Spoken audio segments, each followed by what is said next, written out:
Hey everybody, Eric Swithin here with a quick update on Refuge 2.0 and that whole transition. Man, before I do that, I have got to take a second to just brag on God. One of my dear friends, Rex Newton from Compass Ministries out in Alabama, was here for the week, and another one of my close friends, Eric Sorrell from Fernway Outdoors, a ministry in Baltimore.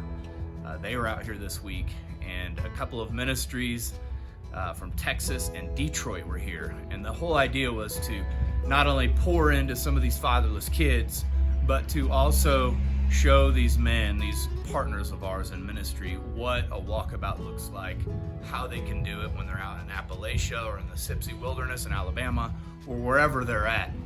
And it was just an unbelievable week. So I want to brag in God real quick, just from a quick testimony that Rex Newton wrote. It's on Facebook, and I just wanted to share his heart with you. He said, "Words can't describe what I witnessed take place in the lives of these boys this past week. Boys crave and thrive in an environment of structure, tough love, affirmation, and challenge. I watched them grow from seemingly not wanting to be there, not doing their part, to serving each other and putting others' needs before their own. I watched them adopt a positive outlook despite being extremely uncomfortable. I watched them dig deep to accomplish things previously thought impossible. I watched them bring down emotional walls. I watched them love fiercely. I watched them become men. These boys will always hold a special place in my heart. Thank you, Edward Dean with Avengers Mentoring, and Chris Eli and Tyler Rodriguez with E210 Outdoors for allowing me to be a part of these young men's lives and for pouring into me this week. Thank you, Stephen Ledzelter, Caleb Beard, William Hernandez, Isaac Puckett, and Eric Swithin with Outdoor Adventures for hosting this event. All of you guys are truly an inspiration and have had a major impact on my life." So you guys, that is the big picture. So when I think about the Refuge 2.0, I think about not all of the trips we're hosting this summer, but I get really pumped up and excited, totally overjoyed thinking about the trips we get to host in the future. And not just hosting, but showing other ministry leaders how to initiate fatherless boys to become men of God, how to introduce them to Jesus and what it means to be a disciple, a student of Jesus, to go out and make disciples of others. And I'm just pumped. I'm excited that we won't be limited like we are now, that we're going to have way more opportunities with this new base camp. And so thank you to all of you who are praying, all of you who are donating, all of you who are encouraging. Thank you so much. So without further ado, a quick update. So as I mentioned, we have $170,000 plus to raise.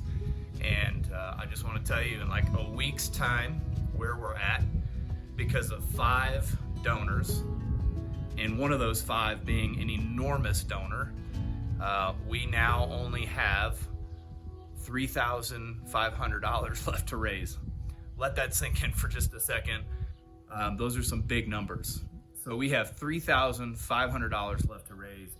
And we also have 3 additional donors who have verbally committed and say, hey, we're really praying about this. We think we're going to donate. And so we're waiting on those funds to come in.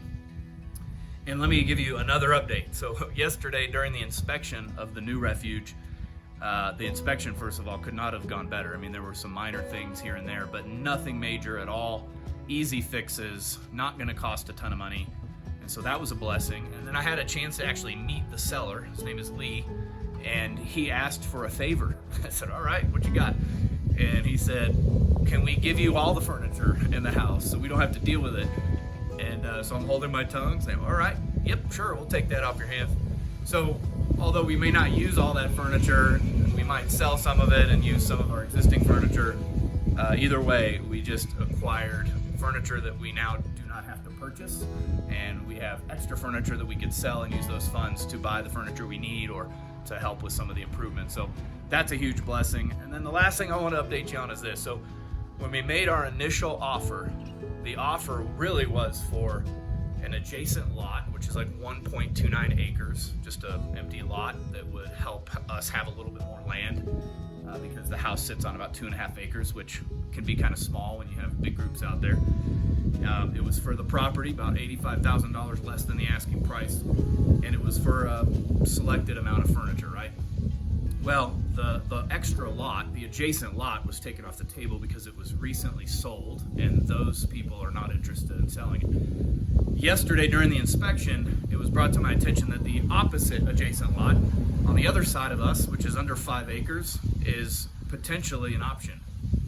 It's an elderly couple that just can't get out there anymore. The house that's on it it's really dilapidated, and it's kind of overrun.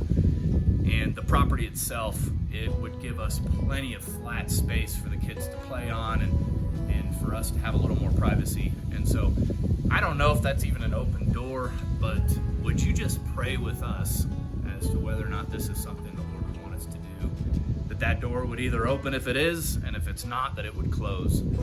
I have no idea what God has planned in this situation, but I could definitely use help with praying and learning and discerning what He's wanting us to do here. So with that being said, that's my update.